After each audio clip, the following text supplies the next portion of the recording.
Muy rápido. Pues muchas gracias a todos por venir. Bienvenidos al tercer desayuno de prensa Tendencias IPM en Energía, que hoy vamos a hablar de la nueva economía de las ciudades.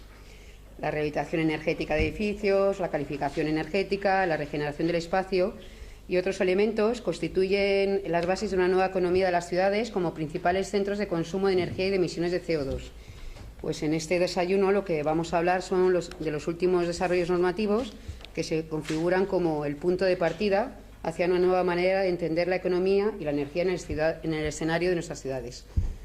Pues a continuación doy paso a Javier García Breva, experto en energía y sostenibilidad. Le conocéis todos perfectamente, ejerció la Dirección General del IDAE en 2004-2005. Desde entonces ha desarrollado toda su carrera profesional y política, profesional y empresarial. Política nada.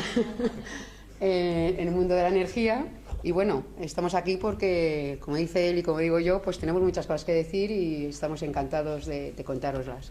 Y ya, paso a Javier García Breva. Gracias, África. Bueno, como decía África, es el tercer desayuno. Yo lo que os quiero decir es que las cosas que yo voy a decir están recogidas en el documento que tenéis ahí delante. Es el tercer documento. Los anteriores los podéis ver en la página web de N2E y este también se colgará en la página de N2E pues a partir de hoy o mañana. Os lo digo porque si no conocéis los anteriores, algunas cosas que yo os diga ahora pues os van a resultar a lo mejor desconocidas o no sabéis de qué va. Entonces, los anteriores fundamentalmente se basaban en el análisis de la Directiva de Eficiencia Energética de la Unión Europea, la 2012-27/UE, y la Ley de Rehabilitación que ha sacado adelante este Gobierno, que se publicó en el Boletín Oficial del Estado el 27 de junio. Y entonces en los desayunos anteriores hablamos de estos documentos que son esenciales para entender lo que hoy os vamos a explicar. Como sabéis, en la oficina de Javier García Breva estamos todas las semanas sacando cosas y lo que hacemos es refundir las informaciones que sacamos, sobre todo dándoles una cierta coherencia.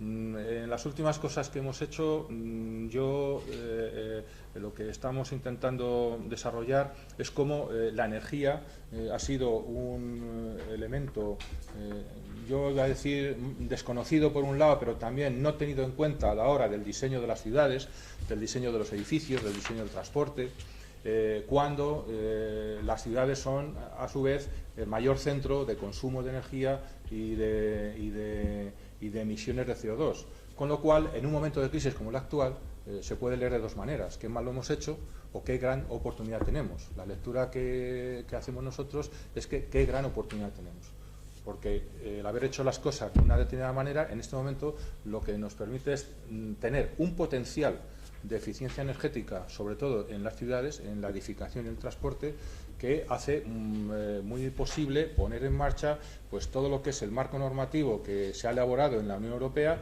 y el que poquito a poco se empieza a elaborar en el ordenamiento jurídico nacional. La conclusión de todo esto es que, bueno, pues siendo las ciudades el mayor centro de consumo de energía y de emisiones de CO2, la energía va a jugar un papel fundamental en el futuro desarrollo del urbanismo, de la edificación y del transporte. Y por eso lo calificamos como nuevo concepto de ciudad y nuevo concepto de economía de la ciudad, porque la economía de la ciudad se va a basar fundamentalmente en el desarrollo de nuevas especializaciones productivas centradas en lo que es el desarrollar o explotar el potencial de eficiencia energética en el urbanismo y en el transporte.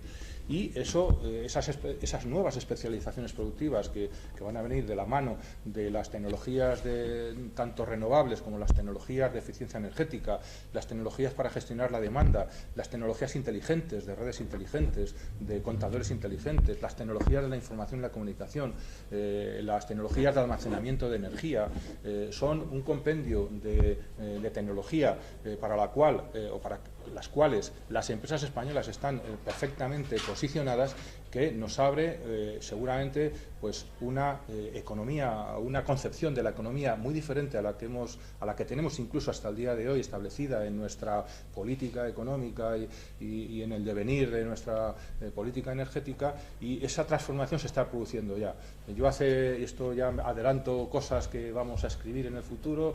Hace unas semanas salía un informe de PricewaterhouseCoopers y daba un dato, y solo voy a dar ese dato porque me parece esencial, y es que decía que para el año 2030 el 20% de toda la generación mundial de energía va a proceder de fuentes de energía descentralizadas.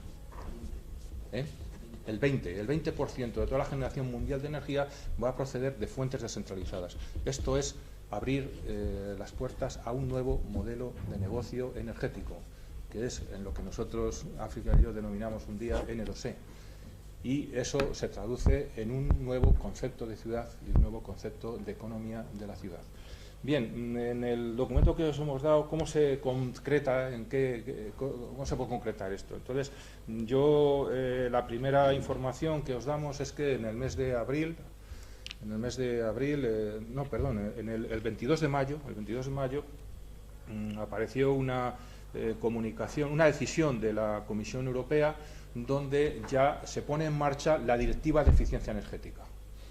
Esa directiva que se aprobó, ya no recuerdo, se aprobó en el año 2012, no sé si fue en la primavera o a finales del 2012, sí, se publicó en noviembre del 2012. El 14. El 14 de noviembre. noviembre de 2012. El plazo de transposición, ojo, el plazo de transposición de esta directiva termina el 5 de junio del 2014, que parece que queda muy lejos, pero está a la vuelta de la esquina, y la Comisión Europea saca una decisión donde establece la plantilla de lo que debe de ser los planes nacionales de acción y de eficiencia energética que todos los Estados miembros tienen que aprobar antes de abril del 2014. Es decir, para abril del 2014 los gobiernos de la Unión Europea tienen que aprobar sus planes nacionales de acción para la eficiencia energética. No lo pueden hacer a su libre albedrío o según los criterios nacionales, sino cumpliendo una plantilla que en ese documento de la Comisión Europea, que puede parecer un documento anodino, pero lo que les van a exigir a todos los Estados miembros es que ese Plan Nacional de Eficiencia Energética siga al pie de la letra el articulado de la Directiva de Eficiencia Energética. Y yo me voy a fijar en 5 puntos de la directiva. Es decir, los Estados miembros tendrán que establecer su objetivo de eficiencia energética para el año 2020. El objetivo general de la Unión Europea es ahorrar el 20% del consumo de energía. Eso se puede contabilizar de muchas maneras y el objetivo se puede establecer también de muchas maneras. Es un tema complejo, pero que los Estados miembros tendrán que concretar exactamente cuáles son los objetivos nacionales de eficiencia energética. Hay otro aspecto fundamental, y es que en la directiva, me parece que es en el artículo 7, se obliga a las distribuidoras a ahorrar el 1,5% de la facturación a los clientes finales cada año. Igual hay una serie de exenciones, de cómo calcular ese ahorro, pero hay otra cosa muy importante, y es que el ahorro que se consiga reduciendo esa facturación nutrirá los fondos para crear un Fondo Nacional de Eficiencia Energética que se establece en el artículo 20 de la directiva para apoyar y respaldar las inversiones en eficiencia energética. En el anterior desayuno ya hablamos mucho de la financiación de la eficiencia energética de edificios. Es un problema complicado y que ahora se ha complicado más, como luego os explicaré. Pero la Directiva de Eficiencia Energética ya lo que establece es la política que algunos gobiernos de la Unión ya han llevado a cabo de creación de bancos verdes en el Reino Unido, en Alemania, que son como producto de la colaboración público-privada entre las administraciones y las empresas, y sobre todo los bancos, crear entidades financieras que destinen fondos para incentivar o apoyar o respaldar las inversiones en eficiencia energética. La directiva contempla la creación de esas entidades financieras y uno de los recursos que pueden alentar la creación de estas instituciones sería el ahorro de ese 1,5% al año de las distribuidoras. El artículo 9 establece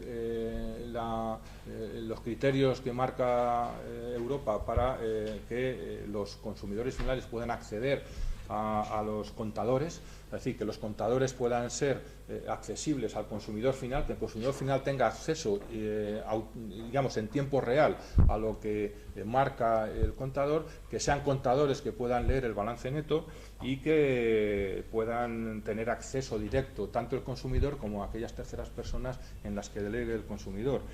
Todas las medidas que los Estados vayan a desarrollar para cumplir estos preceptos tienen que estar incluidas en ese Plan Nacional de Acción para la Eficiencia Energética.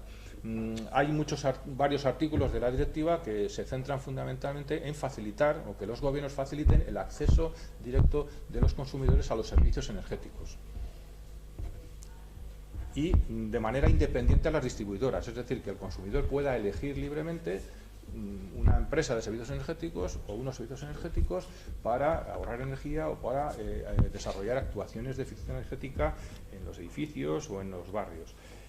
Y luego la parte más importante es que en el artículo 4 de la directiva se establece la obligación a los Estados miembros de que también para abril del 2014, es la fecha que siempre marca la directiva, los gobiernos deberán de elaborar estrategias nacionales de rehabilitación de todo el parque nacional de edificios, tanto públicos como privados. Eso está puesto en el artículo 4 de la directiva y también se marca en el artículo quinto, creo que se establece también la obligación de que los Estados miembros cada año rehabiliten energéticamente el 3% de la superficie de los edificios de la Administración Central, y también en este estadillo que marca o que aprueba la Comisión Europea se pide a los gobiernos que empiecen a elaborar esos planes nacionales teniendo en cuenta todos estos criterios que se marcan en la directiva. A mí me parece importante, la directiva ya la conocíamos, todo el articulado de la directiva ya lo analizamos entonces, pero a mí lo que me parece importante es que la Comisión Europea está empeñada en que esta directiva se aplique por los Estados miembros, se lleve a la práctica, porque realmente, lo explicábamos también entonces, la primera política energética que establece la Comisión Europea para afrontar los desafíos energéticos de Europa es precisamente la eficiencia energética, no es ninguna otra, sino la eficiencia energética y cumplir en el 2020 el objetivo de consumo de energía en un 20%. Luego, no quisiera hacer muchos comentarios sobre la Ley de Rehabilitación, la Ley 8/2013, porque ya la comentamos en su día, pero yo sí quisiera hacer algún comentario en algo que yo he visto que no se destaca mucho, y es que tanto en el preámbulo de la ley como también en el articulado se establece que el ámbito de la rehabilitación energética abarca no solamente a los edificios, sino también abarca a la urbanización del espacio urbano y a los barrios. Entonces, en el preámbulo a mí me sorprendió mucho cómo cuando detalla el ámbito de la rehabilitación, pues habla de áreas que permitan aplicar políticas integrales, es decir, no solamente renovar el alumbrado, sino políticas, incluir todas las medidas de eficiencia energética que quepan en un espacio urbano, que contemplen intervenciones no solo en el ámbito físico-espacial, sino también en los ámbitos social, económico, ambiental y de integración de la ciudad. Sigue el preámbulo diciendo que el tamaño de estas operaciones permitirá la puesta en servicio de redes de instalaciones energéticas a escala de barrio, con menor consumo de recursos y que permitan que los barrios tiendan a la autosuficiencia energética en el medio plazo. Esto no lo digo yo, no lo dice Greenpeace o no lo dice, lo está diciendo el Gobierno en el preámbulo de esta ley de rehabilitación que entró en vigor el pasado verano. Insisto en que se está hablando de estrategias integrales, de medidas integrales, de planes integrales. Esto es muy importante para definir luego proyectos que puedan ser financiables o financiados por Europa. Es decir, no se trata de tocar una parte del problema, sino en un espacio o un territorio concreto estudiar todas las acciones de eficiencia energética que quepan en ese espacio. que pueden ser de muchos tipos, como vosotros conocéis, y eso sería un plan integral. El artículo 10 es muy importante porque lo que trata es de facilitar, de que se faciliten las actuaciones en aquellos espacios que puedan hacer actuaciones de mejora de la eficiencia energética para ahorrar hasta el 30% de la demanda energética de calefacción y refrigeración a través de distintas mejoras, tanto en la envolvente como en las instalaciones, para reducir. Es decir, no para hacer un 30% de renovables, sino para reducir el consumo de combustibles fósiles y que esa reducción sea sustituida por fuentes renovables.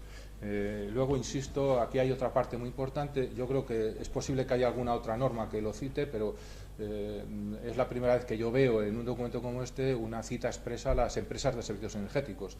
En ese, yo creo que es el artículo 11 siguiente, donde se habla de algo muy importante, tanto en la directiva como en la ley de rehabilitación, y es que las actuaciones de eficiencia energética tienen que ser viables económicamente.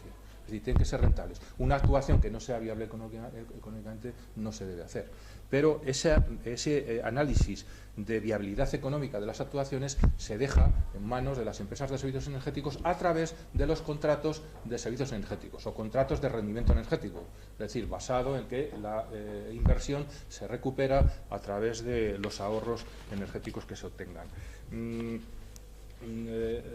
Yo ahora ya voy a entrar en una parte más concreta, que es el tema también de la directiva, que se ha hablado mucho y yo sé que esto os va a interesar periodísticamente más, que es como consecuencia de la directiva, de la ley de rehabilitación y anteriormente del Real Decreto 235 de certificación energética, pues ya desde el mes de junio se están haciendo certificaciones energéticas de edificios.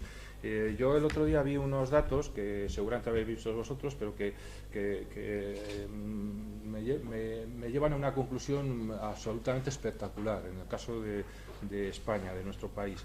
Y es que aproximadamente son datos, no son de hoy, deben de ser datos de hace 2 o 3 semanas o casi un mes. Aproximadamente, pues si se han hecho 100.000 certificaciones energéticas, o se han certificado 100.000 viviendas o edificios, en la Comunidad de Madrid aproximadamente han sido 35.000 certificaciones energéticas, y ya el primer, digamos, las primeras conclusiones son las siguientes. Digamos, calificación energética A, el 0,2%, calificación energética B, el 0,8%, y calificación energética C, sí, están ahí en la página 5. Calificación energética C, el 4%. Resulta que el 5% de las certificaciones energéticas que se han hecho sí que estarían esos edificios en un nivel de eficiencia energética, digamos que bueno o adecuado. En la letra D, el 14%, 14,5%. Y luego en la letra E, el 48,3%, en la letra F, el 13%, y en la letra G, el 19,2%. Esto nos da un dato espectacular, y es que el 95% de los edificios que se han certificado necesitarían actuaciones de rehabilitación energética o actuaciones de eficiencia energética. Ayer estuvimos, África y yo, coincidimos con gente de TINSA, a las cuales yo les comenté estos datos y me dijeron: Javier, porque estos porcentajes son de la Comunidad de Madrid, y TINSA, como sabéis, pues tiene datos de toda España, y yo les pregunté si estos datos de Madrid eran extrapolables, y me dijeron una frase que me dejó más preocupado todavía. Me dijo: Javier, se quedan cortos. Es decir, que si estos datos contemplados a nivel de toda España son peores todavía. Es decir, que hay, y fijaros que estamos hablando del 95%, es decir, la conclusión es espectacular. Es decir, yo manejaba, si estuvisteis en el anterior desayuno, unos datos del CENER, que el CENER hablaba de que el 80% de los edificios, del parque de edificios necesitaba rehabilitación energética. Visto los datos de la certificación energética ya reales, de las que se han hecho, el dato es mucho mayor. Es decir, el potencial, digamos, de eficiencia energética en nuestro parque edificatorio pues es superior al 90-95%. A mí mí, sinceramente, creo que, vuelvo a deciros lo del principio, yo no lo vería desde un punto de vista negativo, es decir, qué mal estamos, qué mal lo hemos hecho, sino decir, bueno, qué oportunidad tenemos de poder, en el parque ya edificado, emprender acciones de rehabilitación energética y de eficiencia energética. Estos datos también nos dan otra lectura que ya hemos dado, pero que es otro dato que me parece importante, porque yo he leído en algunos comentarios de medios de comunicación concretos, bueno, pues que la certificación energética, tal y como se está aplicando, se ve como un impuesto, como una especie de sobrecoste que se añade a la edificación, incluso algunas veces sin siquiera ver el edificio. Bien, si a la vista de estos datos y de la diferencia que puede haber entre una calificación A o una calificación G, pues el potencial de ahorro o la diferencia en el consumo energético puede llegar hasta el 80%, entre el 75 y el 80%. Es decir, estamos con un potencial de ahorro energético muy importante, de consumir menos energía, con otra manera de entender el edificio y de entender la ciudad, y con un potencial de que la inmensa mayoría de nuestro parque edificatorio necesita actuaciones de rehabilitación energética. Yo creo que esto, seguramente que con esto ya podríamos terminar y empezar. Voy a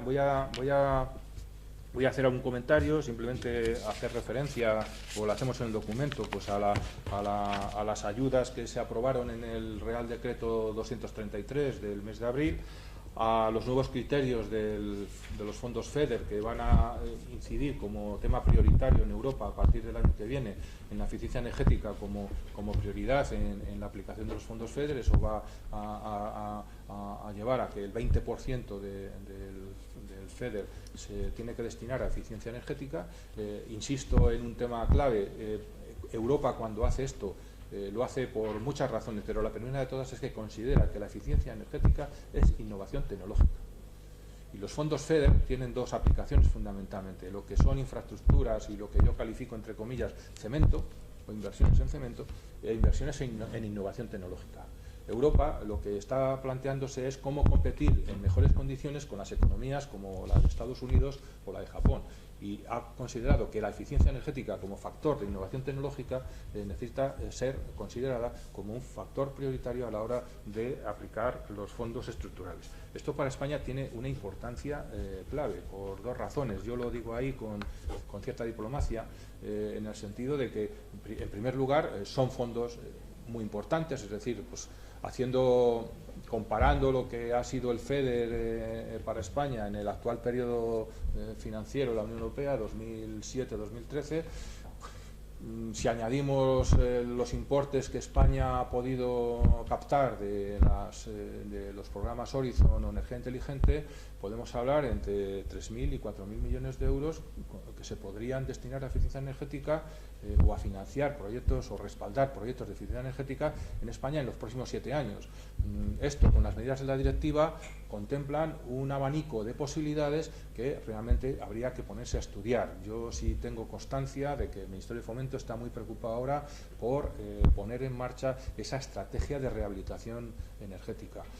Yo creo que estamos ahora mismo contemplando posibilidades muy importantes de que la eficiencia energética sea realmente lo que, por lo menos los que estamos aquí, o lo que yo pienso, posibilidades para ser un factor de recuperación económica, tanto del sector inmobiliario como del sector de la construcción. La eficiencia energética revaloriza un edificio. La eficiencia energética, como es innovación tecnológica, da valor añadido a la edificación. Bien, aquí hay... Quizá lo más duro pues es el punto 2.3 sobre la reforma eléctrica. Ha habido una reforma... Que si no hablabas de la reforma eléctrica... No, pero muy brevemente, porque todos lo sabéis y se ha escrito tanto que... Pero sí que es un problema la reforma eléctrica, en el sentido de que penaliza el ahorro. Es decir, cuando se establecen unos peajes que incentivan el mayor consumo y penalizan el ahorro, es decir, que sube el término fijo de potencia en el recibo de la luz y desciende el término variable por el que se retribuye la energía consumida, pues evidentemente estamos de alguna manera incentivando que se consuma más, porque lo que se grava más no es el consumo, sino la potencia instalada. Evidentemente eso lo que hace tiene un efecto perverso en el sentido de que hace muy difícil cuando la ley de rehabilitación, la ley 8/2013 o la propia directiva hablan de la viabilidad económica de los proyectos de eficiencia energética, con la tarifa eléctrica pues tenemos un problema, porque ese análisis de viabilidad económica se dispara a más de 10 años. Con lo cual la financiabilidad de los proyectos de eficiencia energética se pone muy cuesta arriba. Este es un elemento, ¿sí? Y respecto a lo que dice la ley, ¿no? Incluye el caso de que se rehabilitarán los barrios dando relevancia al autoconsumo. Sí. Esto está un poco en contra de lo que la reforma... Claro, es la segunda parte, es decir, cuando a mí me llamó la atención en la ley de rehabilitación el concepto que se establece de autosuficiencia de los barrios, autosuficiencia energética. Evidentemente, yo esto luego lo hablé con gente del Ministerio y me confirmaron, sí, es que la ley de rehabilitación está pensada, su desarrollo está pensado teniendo en cuenta el autoconsumo. Y entonces ellos me manifestaron, por eso nos tememos que la reforma eléctrica puede cargarse el desarrollo de esta ley. O sea, es así. ¿Qué ocurre? Pues que la reforma eléctrica, al gravar en los peajes más el consumo que el ahorro, está haciendo un problema la viabilidad económica de los proyectos de eficiencia. Pero, evidentemente, al establecer un peaje de respaldo mayor al autoconsumo, evidentemente está haciendo que a un consumidor final o a un cliente final no le interese el autoconsumo, porque es que me va a costar un 27% más que coger la energía de la red. Entonces, de alguna manera, son barreras que en este momento pues están ahí, y cómo yo ya lo he escrito esto, pues cómo se puede entender una contradicción entre una norma que hace un ministerio y otra norma que hace otro ministerio. Pero en fin, esto yo no quiero simplemente ponerlo de manifiesto porque es así, porque es un problema. Sobre todo cuando vuelvo a lo que os comentaba al principio, en el estudio este de PricewaterhouseCoopers, dice cosas muy malas que no las voy a decir, pero yo me voy a lo optimista, a lo positivo, y lo positivo de este informe es que el dato que os daba al principio de que en el año 2030 el 20% de la energía será de origen descentralizado, decía por qué. Y el informe dice 3 razones por las que esto va a pasar, o está pasando ya, y es la primera de ellas es que se están desarrollando las tecnologías de eficiencia energética. En segundo lugar, está haciéndose cada vez más competitiva los módulos fotovoltaicos, con lo cual, de cara al autoconsumo, a la energía descentralizada, en las ciudades la fotovoltaica va a tener un papel, hablo del mundo mundial, va a tener un papel más relevante porque va a ser una tecnología cada vez más competitiva. Y no lo olvidemos que una de las tecnologías fundamentales en este sentido va a ser el almacenamiento de energía. El almacenamiento de energía, lo mismo que las baterías van a representar para el vehículo eléctrico, la fotovoltaica lo va a representar para los edificios. Entonces, dice que la segunda causa va a ser la mayor competitividad de la fotovoltaica, y luego el establecimiento de contadores y de redes inteligentes que hagan que pues la gestión de la demanda se haga de manera más fácil por el consumidor, directamente por el consumidor. Y ahí entramos y ya con esto voy a ir terminando, con lo que va a marcar el cambio, digamos, de modelo energético en el mundo, o por qué la energía descentralizada va a abrirse camino en el mundo, por dos razones. Primero, ese nuevo perfil de consumidor, que es producto de la crisis. Yo el otro día leía en un periódico cómo la psicología del consumidor está cambiando, y eso lo mismo vale para comprar patatas como para gastar la luz o consumir energía. Con lo cual, los supermercados ya están obligados a cambiar todo su modelo de negocio por ese nuevo perfil de consumidor, pero a nivel de consumo de energía, aquí no se quiere cambiar ese perfil. Y eso va a ser un grandísimo error, porque a medida que suba el recibo de la luz o suban los peajes, ya está pasando. Pues la gente dirá, hombre, pues yo voy a rebajar la potencia contratada, o pues yo voy a comprar de manera que mi consumo energético sea el menor posible. Con lo cual, el gran problema de la crisis del sector eléctrico, que es la bajada de la demanda, se va a acentuar. La demanda eléctrica va a seguir bajando.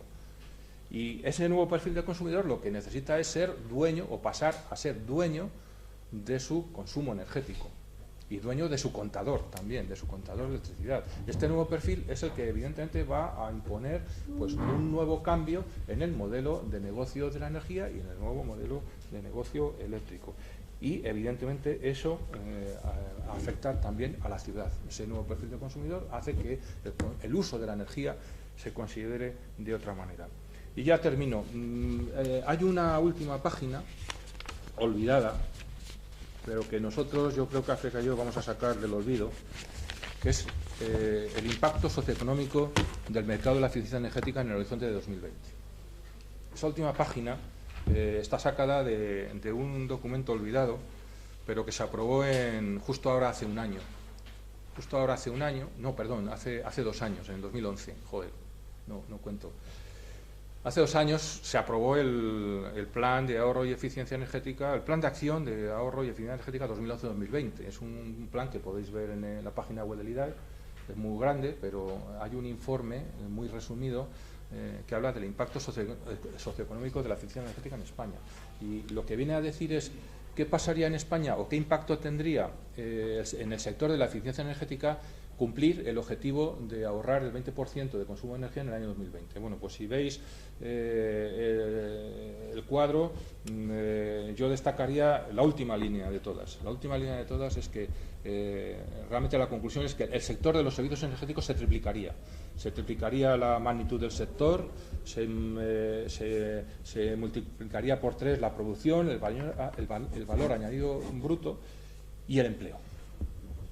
Y el sector de los servicios energéticos pues llegaría hasta 762.000 puestos de trabajo. Comparado con la situación actual, sería que la eficiencia energética en España podría crear 500.000 puestos de trabajo nuevos hasta el año 2020, si fuéramos capaces, nuestro país, de articular planes de eficiencia energética en cumplimiento de las directivas europeas, en cumplimiento de esa ley de rehabilitación que ya es nuestra, está aprobada por el Congreso de los Diputados, está publicada en el BOE, con lo cual las administraciones públicas deberían estar obligadas a llevarla adelante, a desarrollarla, y la conclusión que está sacada de ese informe del IDAE, del resumen ejecutivo del PAE, pues acaba diciendo pues que las empresas españolas son especialmente competitivas y pueden mantener posiciones de relevancia en el futuro de los servicios energéticos. Esta consideración igual no es mía, no es de un trabajo que está hecho incluso por consultoras. Este trabajo no lo tengo aquí, pero participaron algunas consultoras como Garrigues y otras que están especializadas en temas energéticos, es decir, que no son datos sacados de la manga o para dar un buen titular, sino que representan lo que puede ser el futuro de nuestro país y de la economía de nuestro país, si realmente la misma prioridad que se ha establecido en la normativa europea se trasladara a la política económica española. Ahora ya he terminado y podéis preguntarme lo que queráis. Muy bien, a tiempo. El último desayuno que tuvimos hablaba del riesgo que había de pobreza energética en España. Ustedes más optimistas, estás hablando de un nuevo perfil de consumidor. Yo no sé si te pesa más ahora mismo esta reforma eléctrica que penaliza el ahorro, penaliza el autoconsumo, o estas directivas o la ley de rehabilitación y regeneración urbana de la que nos has estado hablando, que no solo contempla, bueno, como os has dicho, habla de planes integrales que no solo contemplan el origen de la fuente energética, sino también el ahorro energético, a tener en cuenta pues, aspectos como la movilidad del edificio y demás, que hace que directamente no necesites consumir energía. Yo no sé si podemos esta parte negativa o optimista. No, lo que pasa es que ¿en qué fecha lo hicimos? El 23 de julio. El 23 de julio, yo me acuerdo que... Estábamos de vacaciones casi. Claro, el 23 de, yo creo que yo estaba todavía con el 23 de julio, la reforma eléctrica.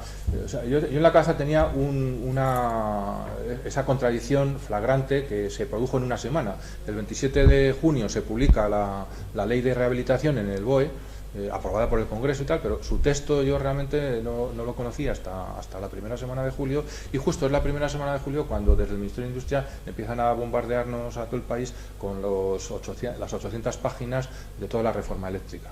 Digerir la reforma eléctrica pues nos ha costado 2 o 3 meses, ahora todavía la estamos digiriendo y todavía cuanto más se digiere más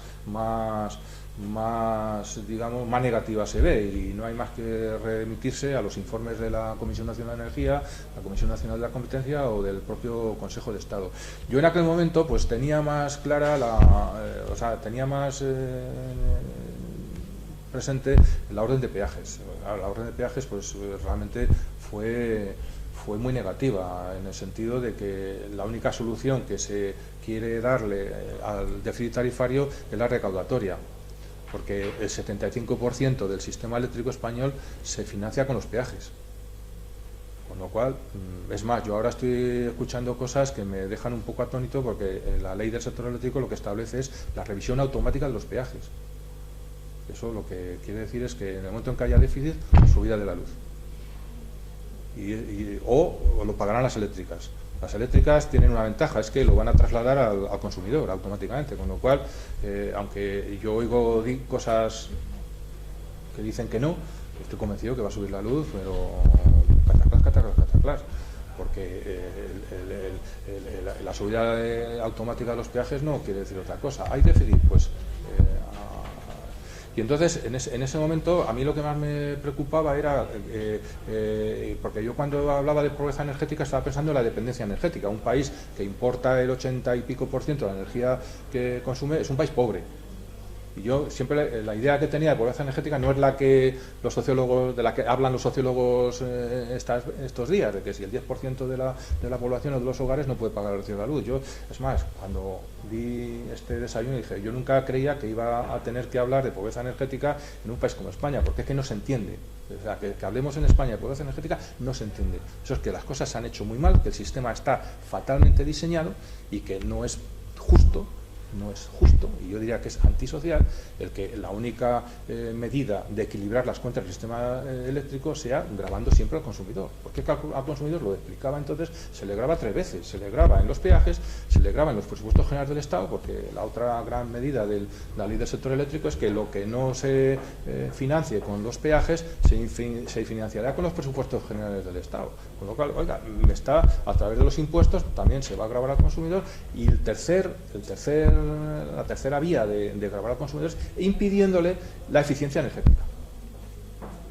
Y entonces, yo cuando os digo que me quedo con el lado bueno, es porque yo empiezo a detectar un hecho, y esto yo en julio no lo sabía, ni África ni yo lo sabíamos, un hecho, y es que la reforma eléctrica va a cambiar el perfil del consumidor, ya lo he dicho antes. Como lo está cambiando para comprar patatas, lo va a cambiar para consumir electricidad. Y eso, las eléctricas se van a encontrar con un consumidor más exigente, con un consumidor más crítico, o con un consumidor que va a exigir más. Y eso va a abrir posibilidades que a lo mejor pues antes no estaban. Yo le he seguido dando vueltas a la ley de rehabilitación después de aquella rueda de prensa que dijimos. Pues me llamaron del Ministerio de Fomento. Y yo pensaba que, bueno, me van a decir, no, estaban pues muy preocupados porque coincidían con el análisis que habíamos hecho de la contradicción entre la reforma eléctrica y la ley de rehabilitación, y estaban incluso me dijeron, oye, que queremos hablar contigo, tal. Es decir, y que estaban trabajando en esa estrategia de rehabilitación. Entonces, yo, cuando no es que esté ni más optimista ni más pesimista, el problema, yo siempre estaré pesimista, pero yo creo que ahora hay elementos encima de la mesa. Es decir, cuando ayer a un ministro de España desde Bruselas le llaman lo que le llamaron, pues quiere decirse que hay elementos ahora mismo que van a pesar, o que van a empezar a pesar en determinadas decisiones empresariales. Yo no creo que la sociedad se quede inane cuando nos carguen la factura de Castor. No creo, porque es que eso ya sería el colmo y la demostración de lo que os estoy diciendo. A partir de ahí, si en el mundo avanza la generación descentralizada, en este país, más pronto o más tarde... se me olvidaba, Lo que yo estoy detectando es que hay otros ámbitos de actividad económica, y me estoy refiriendo al sector inmobiliario, al sector de la construcción, al sector de la edificación, que empiezan a estar más preocupados que nosotros sobre el factor energía en la edificación y en la construcción. ¿Por qué? Porque si se reactiva la economía, las inversiones futuras, tanto en el parque nuevo que se haga, que será muy poco, pero sobre todo en el parque ya edificado, la eficiencia energética va a ser clave en el futuro de cantidad de negocios en este país. Y el que no tenga una buena calificación energética, ni comprará, ni venderá, ni alquilará, ni nada de nada. Porque la competencia no la va a marcar ya, digamos, los movimientos especulativos, sino el valor añadido que tenga ese producto en el mercado. Y uno de los factores fundamentales de ese valor añadido va a ser la energía, la calificación energética o la innovación energética que tenga ese producto. Y en eso sí soy optimista, porque eso sí que mueve decisiones empresariales y decisiones de actividad económica que nosotros, en esta labor divulgativa y por mucho que escribamos, no lo vamos a conseguir. Pero nosotros, África y yo, lo hemos detectado, y además lo hemos detectado en este último mes. Hay mucha preocupación ya en determinados ámbitos que antes no se habían preocupado por la energía. Mire, después de escuchar todo el tema de la liberación energética, no solo como ahora está tan de moda, realmente lo que me preocupa es de dónde va a ser el dinero, porque estamos hablando de los ustedes, estamos hablando que eso es un porcentaje, pero luego está la otra parte, hay que ponerlo de algún bolsillo. Y me preocupa mucho que se esté hablando de ese ahorro energético de los consumidores, que ese 1,1% del que habla, se va a destinar a ese fondo de tal, pero al final ese 1,1% lo vamos a tener que terminar pagando el consumidor final. Aunque se lo ahorre la empresa comercializadora, el que lo va a pagar va a ser siempre el mismo. Y a mí me preocupa que al final el sector inmobiliario y el sector de la construcción es una duda que tengo, que de todo lo que estoy escuchando y de todo lo que la gente está pendiente, al final, ¿quién va a sacar beneficio de esto? Y a mí solo se me ocurre el sector de la construcción, que como no veo otra opción, porque ya se ha enladrillado toda España, pues que vamos entonces ahora a rehabilitar lo que ya hemos construido y buscamos otro nicho de negocio. Pero al final es que el dinero termina siempre en el mismo sector. Es una duda que yo siempre tengo. ¿Qué saca? ¿Qué decir? ¿Que de dónde se saca ese dinero si no es al final del ciudadano medio? Que siempre sale de ahí. No, este es un tema que no vamos a resolver aquí, ni yo te puedo dar la respuesta, porque es un tema muy complicado por lo que te he explicado, por los peajes. Por una razón, porque en la ley de rehabilitación, en ese artículo 11, me parece que es, se dice lo mismo que la directiva de eficiencia energética, es decir, la financiación en principio se tiene que obtener por los contratos de servicios energéticos. El contrato de servicios energéticos es que si yo o tú en tu edificio con determinadas medidas de ahorro y eficiencia vas a reducir, porque estamos hablando de potenciales de reducción del consumo de energía muy importantes, y eso es la clave del negocio. Si yo con una serie de actuaciones consigo que tú reduzcas tu factura energética en un 30, en un 20, en un 25, en un 40%, yo voy a recuperar la inversión con esos ahorros en un contrato de rendimiento energético durante X años. Al cabo de esos años yo recupero la inversión y tú te quedas con las actuaciones que se hayan hecho. ¿Qué ocurre? Pues que ese contrato de servicios energéticos con unos peajes donde se grava más la potencia que tienes contratada que el consumo de energía, la recuperación de esa inversión se dispara a más de 10 años. ¿Qué ocurre? Cuando la empresa de servicios energéticos, a no ser que tenga mucho dinero, lo financie con recursos propios, pues vale, pero tampoco va a valer, porque cualquier entidad financiera, cualquier análisis financiero, en cuanto se te vaya de 10 años, no merece la pena. Entonces, el gran problema no es que haya o no haya dinero, sino que la financiabilidad o el análisis de esa financiación pues no sale con los peajes que se han aprobado. ¿Qué ocurre? Pues que esta es una situación al día de hoy. Habrá que yo con la gente con la que hablo, digo, oye, pues si hay un ministerio que está por la labor, habrá que hablar con el ministerio. Pues en un escenario en el que no haya peajes, ¿de dónde sale ese dinero? Aparte de los fondos del ciudadano. No. Vamos a ver. Es decir, tú pagas un recibo. O sea, la gente piensa que cuando tú haces una inversión en eficiencia energética, el ahorro que obtienes no es solamente para el recibo de la luz de ese mes. Ese ahorro es para toda la vida útil o periodo de vida útil del edificio. Es decir, si tú tienes un edificio que tiene una vida útil de 30 años, ese ahorro que tú tienes en el recibo de la luz de hoy, que vas a hacer la actuación, ese ahorro se va a mantener durante los 20 o 30 años. Entonces, esa es la condición en la que se puede hacer un plan financiero donde es decir, si se obtiene un 50% de ahorros, evidentemente los primeros años ese ahorro me lo quedo yo para recuperar la inversión, y al cabo de un determinado tiempo pues tú te quedas con la mitad, yo con la otra mitad, y al cabo de otro determinado tiempo tú te quedas con todo y yo ya he recuperado la inversión. Esa es la filosofía de los contratos de rendimiento energético. Eso es la experiencia, digamos, piloto que se toma como modelo a la hora de hacer la directiva de eficiencia energética, y eso se ha copiado en la ley de rehabilitación. En ese artículo 11, lo he leído antes, se describe el contrato, es decir, dice que más o menos que las empresas de residuos energéticos podrán hacer esa evaluación o análisis económico de la viabilidad de la inversión en eficiencia energética, incorporándose al negocio, digamos, a ejecutar la inversión a través de los ahorros que se van a obtener. Es un poquito complicado, pero yo me acuerdo cuando estaba en el IDAE, de esto no se hablaban de los frigoríficos. Y entonces el frigorífico con etiquetado A en aquel momento costaba un 30% más que un frigorífico convencional.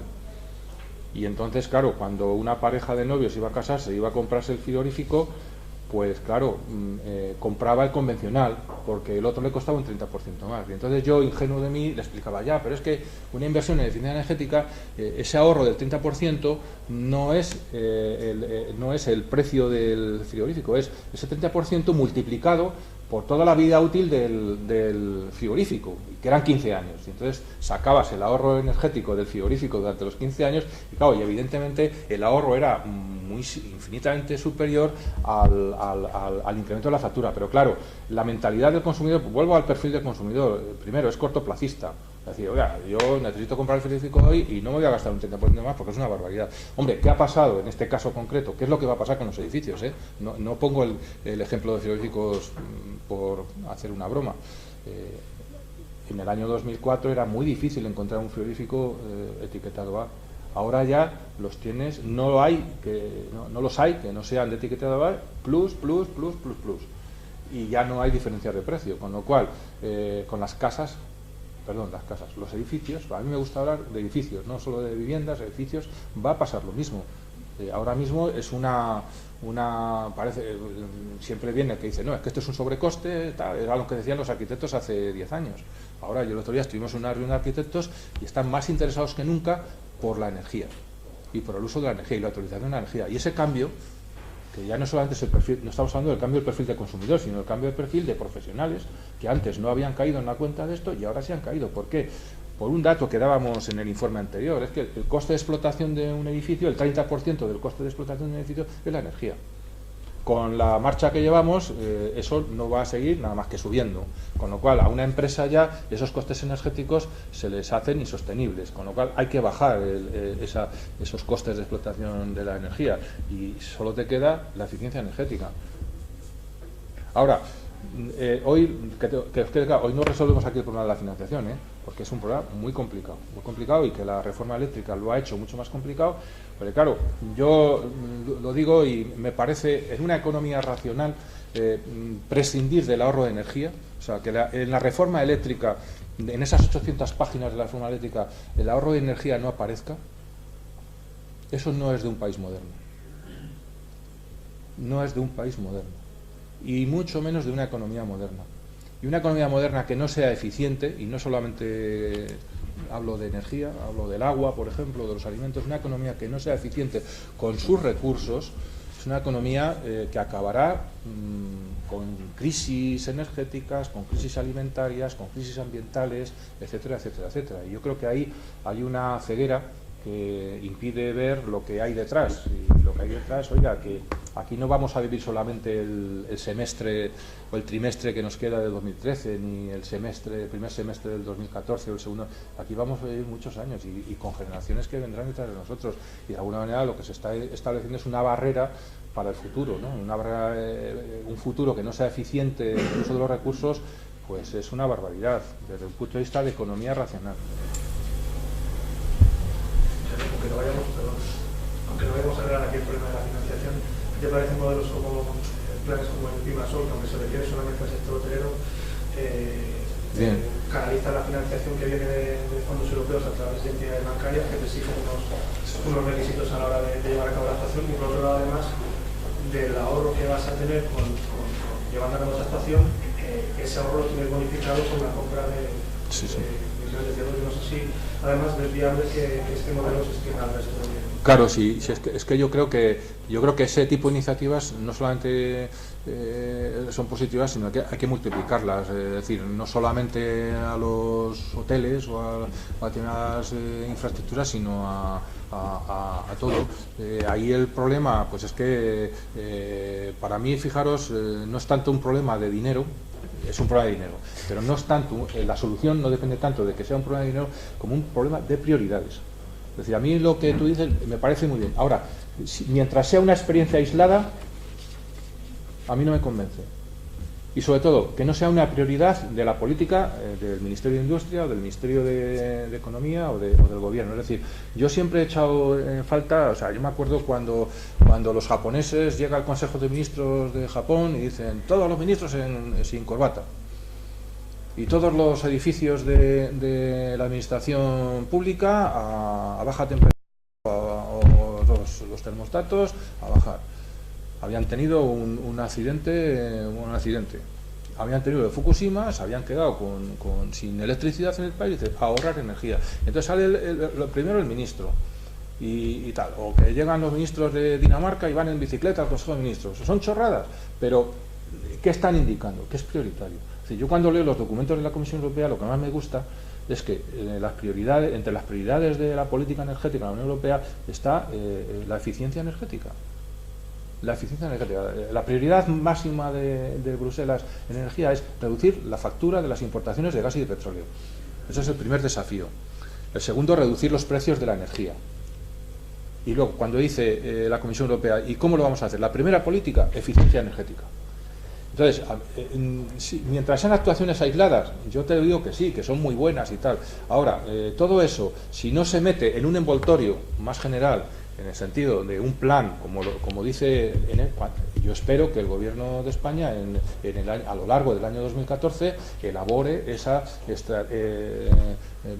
primero el Plan Nacional de Eficiencia Energética, de Acción de Eficiencia Energética, como manda la directiva, y elabore la Estrategia Nacional de Rehabilitación. Entonces, cuando yo vea que la prioridad, la eficiencia energética forma parte de las prioridades de un buen gobierno, entonces sí que te diré que por ahí sí.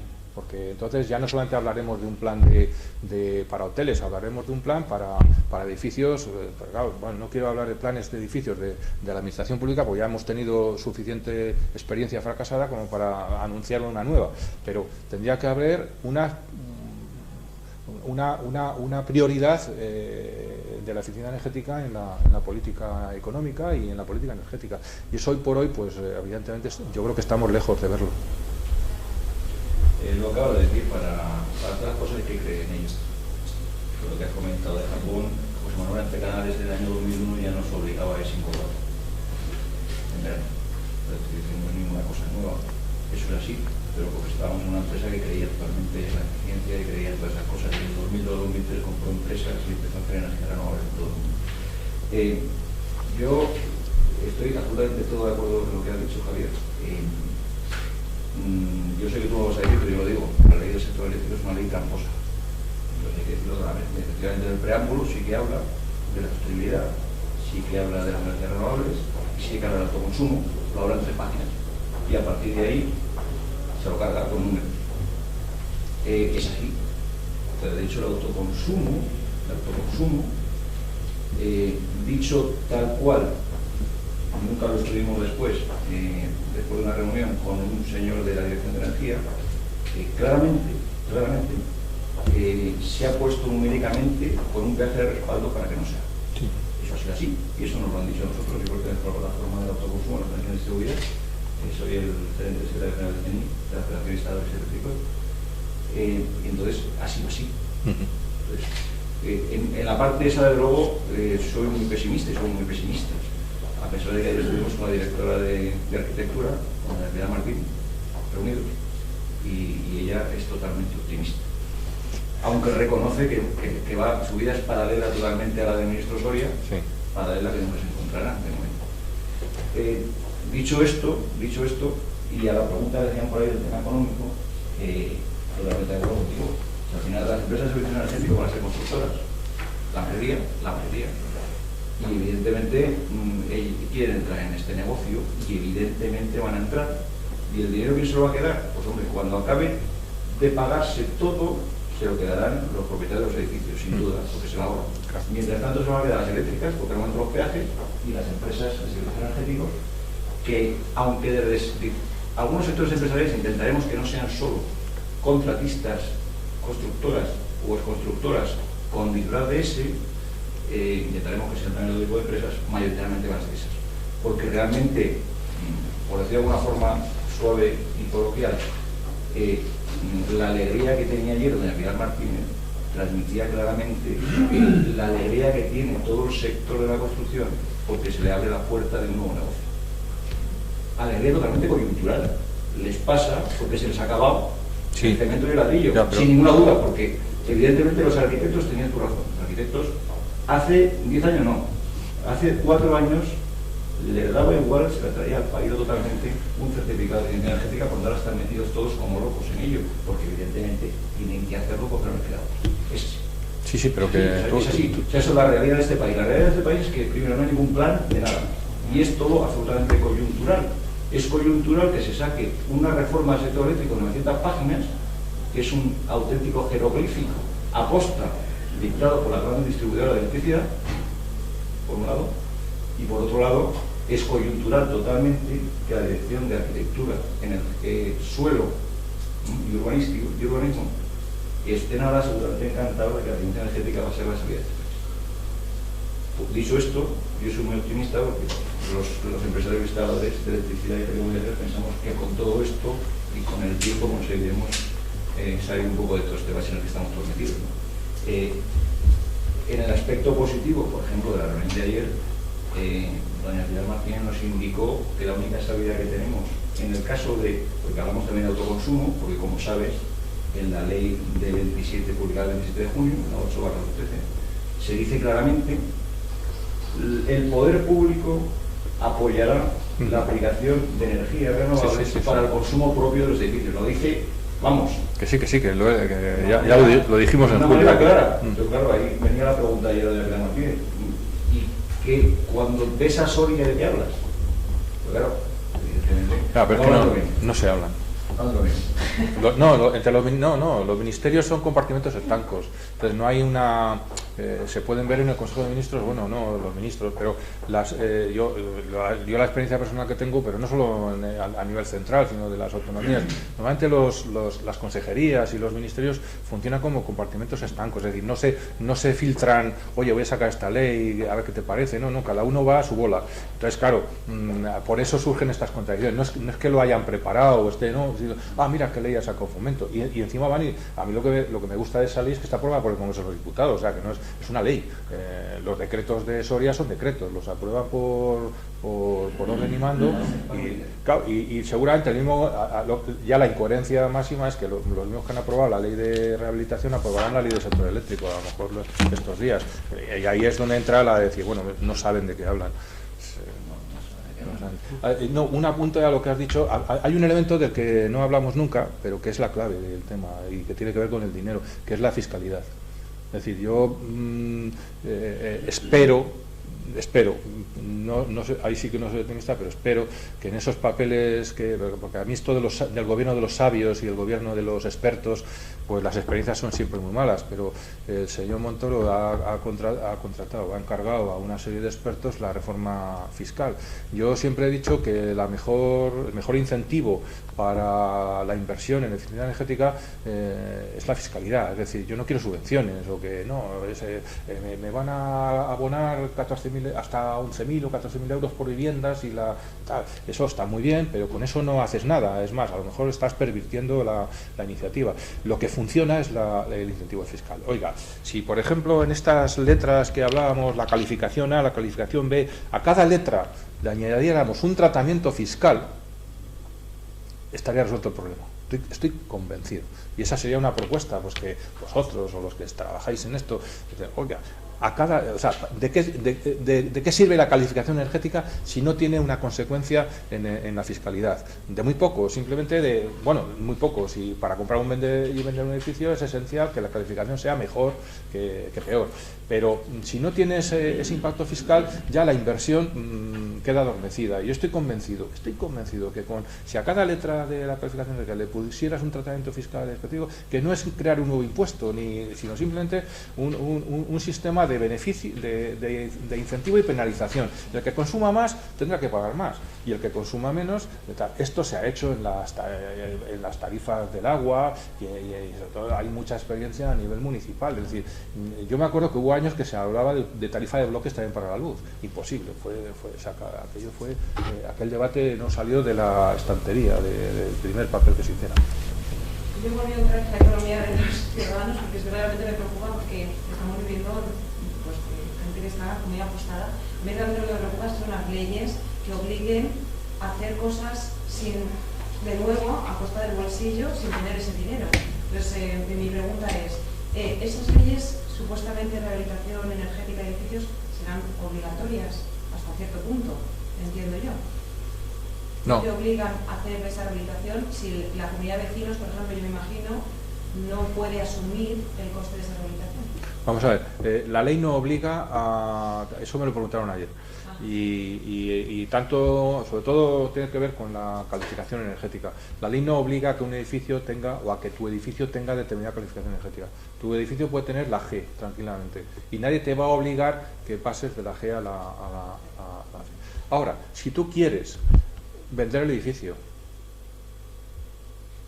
o comprar el edificio, si tú quieres pedir una ayuda, oiga, mire, que es que voy a hacer una reforma en casa y voy a pedir una subvención al Ministerio de Fomento o al IDAE, o hay una ordenanza municipal, porque ahí la competencia no es del Estado, es del Ayuntamiento o de la comunidad autónoma correspondiente.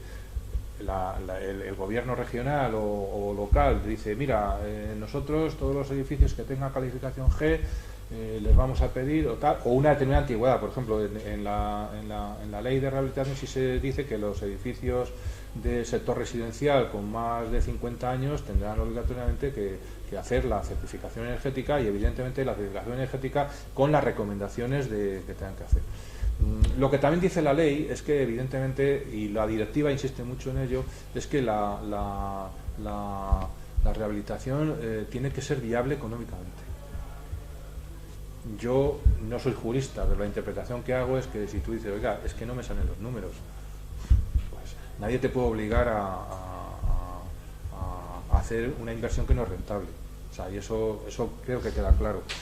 Yo creo que la ley de rehabilitación tiene un problema, pero todo lo que se refiere a la edificación tiene un problema, y es que las competencias, la mayor parte de las competencias están transferidas. Es decir, que la ley de rehabilitación puede quedarse en nada si las comunidades autónomas o los ayuntamientos, por ejemplo, pues las comunidades autónomas son responsables del registro de las certificaciones, son responsables ¿cómo se dice?, del control y del seguimiento de las certificaciones energéticas, con las recomendaciones. Y el régimen de infracciones y de sanciones, quien lo aplica son las comunidades autónomas. Es decir, si una vivienda incumple, yo qué sé, su certificado energético o ha falseado los datos, que es lo que más se quiere perseguir, la falsificación de datos, el expediente, quien lo tiene que abrir y resolver y sancionar es la comunidad autónoma. Entonces, seguro que hay muchas comunidades autónomas que ya lo han hecho. Seguro que hay también muchas comunidades autónomas que no lo han hecho, y luego depende del rigor con el que se quiera aplicar la ley. Normalmente el rigor depende también de los medios. Si no tienen funcionarios para hacerlo, pues no lo harán. Si no tienen servicios administrativos para hacerlo, pues no lo harán. Y vuelvo otra vez a la prioridad, es decir, si esto no figura en la prioridad, yo me acuerdo, por poner un ejemplo... Vale, venga.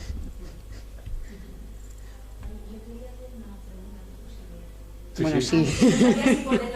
No, puedes.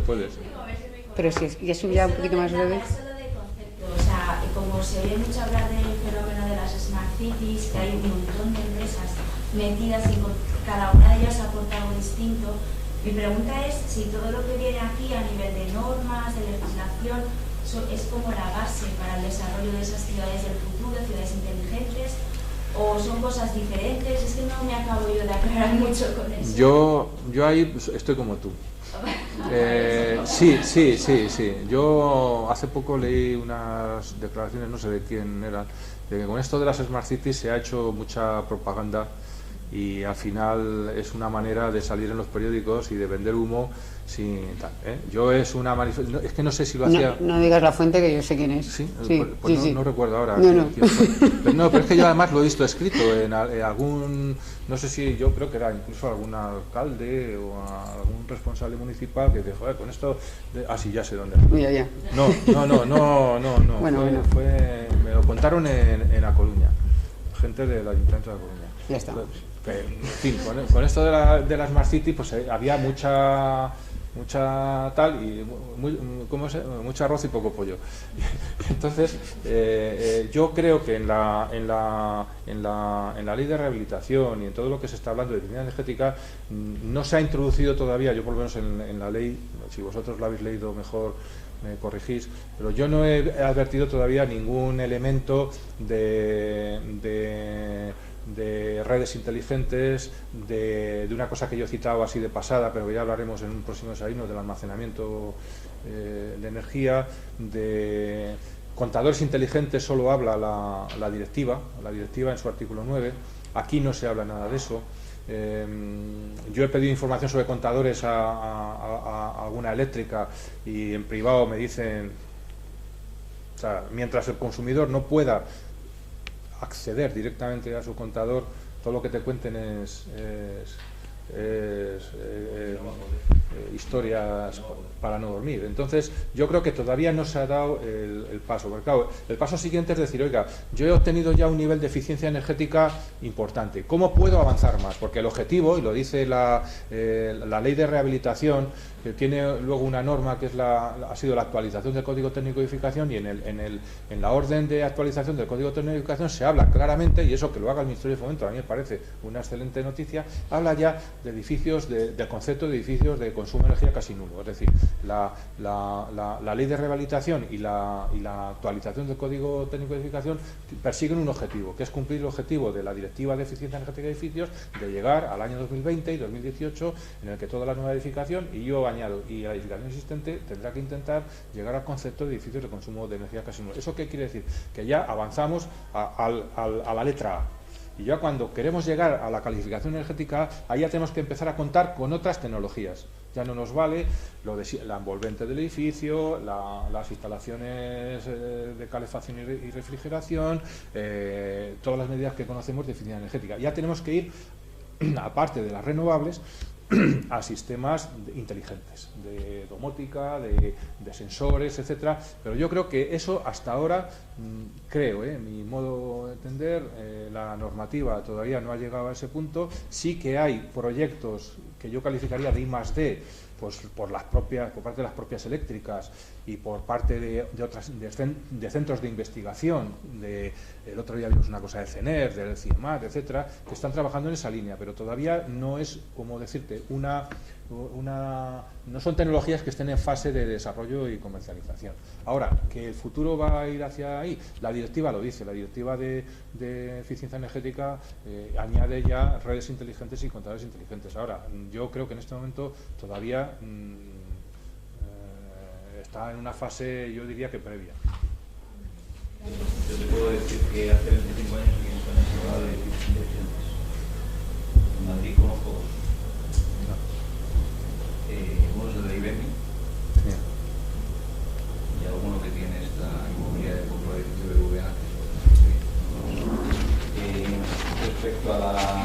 de las más REITs, creo que dice cosas importantísimas que no suceden, como cual es muy difícil que se más. Por supuesto, la voluntad de la legislación. Sobre todo el tema de las empresas distribuidoras tienen que entrar en todo eso y tienen que entrar de verdad. Y de momento están efectivamente viendo el tema de acumulación está muy complicado y si no hay un desarrollo claro de todo el tema de recarga de coches eléctricos y coches eléctricos no funciona, porque sería una forma de regular en este momento. La batería de coches eléctricos, cargas, y si tú como propietario de ese vehículo no te importa descargarlo por la noche, porque no de la autoría, aportas a la red y hay una optimización aprovechando las tarifas. Y yo creo que por último y más importante, si no se apoya realmente a las energías renovables, no puede haber generación distribuida, que al final es tener generación cerca del punto de consumo. Podría ser fotovoltaica en este momento, tampoco hay muchas más tecnologías para poner, salvo en polígonos industriales determinados, poner molinos o poner otro tipo de... Y sin ese apoyo, evidentemente, no puede haber generación distribuida, no puede haber ciudades de diferentes tipos. Pero todavía queda un poco. Yo tengo que cortar aquí. De todas formas, ahora va a haber un pequeño cóctel refrigerio y Javier sigue pues atendiendo vuestras preguntas y muchas gracias a todos por venir y bueno, os esperamos en el próximo desayuno. Va a haber una nota de prensa, la prepararemos porque bueno, no la preparamos nunca con antelación porque nunca sabemos exactamente qué vamos a decir o cuál es realmente el interés que ha despertado, o sea, cuál ha sido realmente vuestro foco de interés. La nota de prensa la distribuiremos esta tarde o mañana y bueno, pues las principales conclusiones de este evento y bueno, pues aprovecho la oportunidad pues para daros a todos las gracias y vernos en próximos encuentros. Pues muchas gracias. Muchas gracias.